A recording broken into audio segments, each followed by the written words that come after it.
Hello friends, welcome back to my channel. Friends, ಇವತ್ತಿನ ವಿಡಿಯೋದಲ್ಲಿ ನಾನು ಹಬ್ಬಗಳ ಸ್ಪೆಷಲ್ ಒಬ್ಬಟ್ಟಿನ ಸಾಂಬಾರು ಜೊತೆ ಬಂದಿದ್ದೀನಿ. ಬನ್ನಿ ಹೇಗೆ ಮಾಡೋದಂತ ನೋಡೋಣ. ಅದಕ್ಕೂ ಮುಂಚೆ ಫಸ್ಟ್ ಟೈಮ್ ಯಾವ ವಿಡಿಯೋ ನೋಡ್ತಿದ್ದೀರಾ ಪ್ಲೀಸ್ ಸಬ್ಸ್ಕ್ರೈಬ್ ಮಾಡ್ಕೊಳ್ಳಿ, ಹಾಗೆ ಬೆಲ್ ಐಕಾನ್ ಕ್ಲಿಕ್ ಮಾಡೋದು ಮರಿಬೇಡಿ.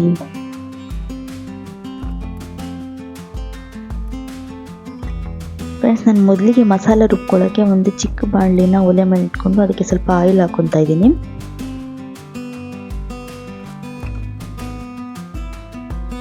ನಾನು 1 ಸ್ಪೂನಷ್ಟು ಧನ್ಯ ಹಾಕೊತಾ ಇದ್ದೀನಿ, 1 ಸ್ಪೂನಷ್ಟು ಮೆಣಸು ಹಾಕೊತಾ ಇದ್ದೀನಿ, ಹಾಗೆ 3/4 ಟೀ ಸ್ಪೂನಷ್ಟು ಜೀರಿಗೆ ಹಾಕೊತಾ ಇದ್ದೀನಿ, ಒಂದು 8 ರಿಂದ 9 ಬೆಳ್ಳುಳ್ಳಿ ಹೆಸರು ಹಾಕೊತಾ ಇದ್ದೀನಿ, ಮತ್ತು 6 ಬ್ಯಾಡಗಿ ಚಿಲ್ಲಿ ಹಾಕೊತಾ ಇದ್ದೀನಿ, ಒಂದು ಮೀಡಿಯಮ್ ಸೈಜ್ ಈರುಳ್ಳಿನ ಕಟ್ ಮಾಡ್ಕೊಂಡು ಹಾಕೊತಾ ಇದ್ದೀನಿ. ಇಷ್ಟನ್ನು ನೀಟಾಗಿ ಫ್ರೈ ಮಾಡ್ಕೊಳ್ಳಿ.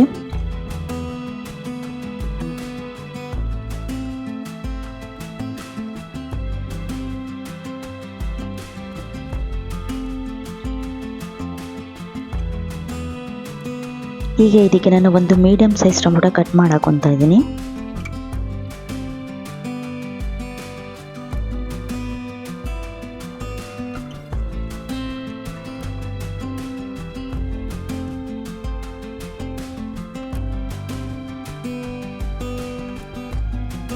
ಈಗ ನಾನು ಒಂದು ನಿಂಬೆಹಣ್ಣು ಸೈಜಿನಷ್ಟು ಹುಣಸೆ ಹಣ್ಣನ್ನು ಸೇರಿಸ್ಕೊತಾ ಇದ್ದೀನಿ.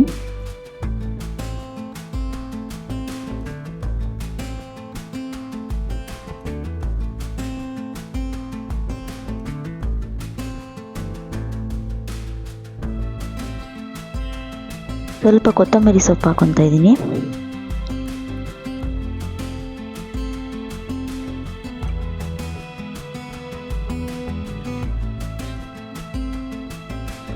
ಒಂದು 3 ಸ್ಪೂನ್ ಆಗಷ್ಟು ತೆಂಗಿನಕಾಯಿ ಪೀಸ್ ತಗೊತಾ ಇದ್ದೀನಿ.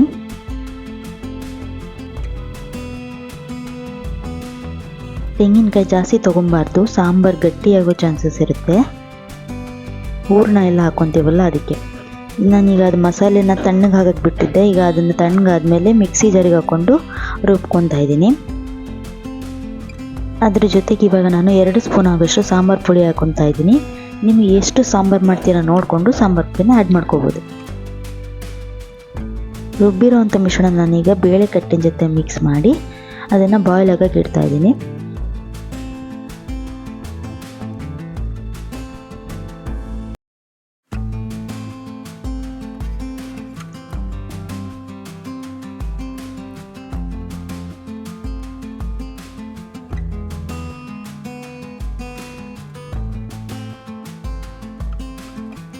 ರುಚಿಗೆ ತಕ್ಕಷ್ಟು ಉಪ್ಪು ಸೇರಿಸ್ತಾ ಇದ್ದೀನಿ.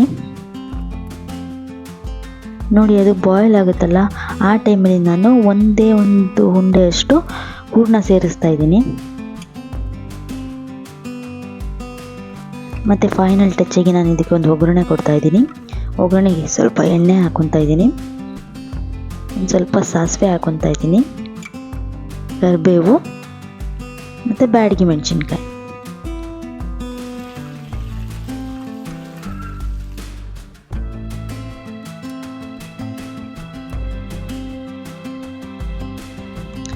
ತುಂಬ ಟೇಸ್ಟಿಯಾದಂಥ ಒಬ್ಬಟ್ಟು sambar is ready.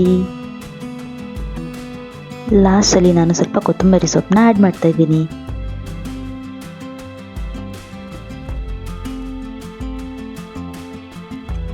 Thank you for watching. ನಿಮಗೆಲ್ಲ ಈ ವಿಡಿಯೋ ಇಷ್ಟ ಆಯಿತು ಅಂತ ಅಂದ್ಕೊತೀನಿ. ನಿಮಗೇನಾದರೂ ಈ ರೆಸಿಪಿ ಇಷ್ಟ ಆಗಿದ್ದರೆ ಒಂದು ಲೈಕ್ ಮಾಡಿ, ಹಾಗೆ ಇದೇ ಥರ ಯುನೀಕ್ ರೆಸಿಪಿ ಜೊತೆ ಸಿಗ್ತೀನಿ ಅಂತ ಹೇಳ್ತಾ ನಾನು ಈ ವಿಡಿಯೋ ಎಂಡ್ ಮಾಡ್ತಾ ಇದ್ದೀನಿ. ಅಲ್ಲಿವರೆಗೂ ಕೀಪ್ ವಾಚಿಂಗ್. ಬಾಯ್ ಬಾಯ್.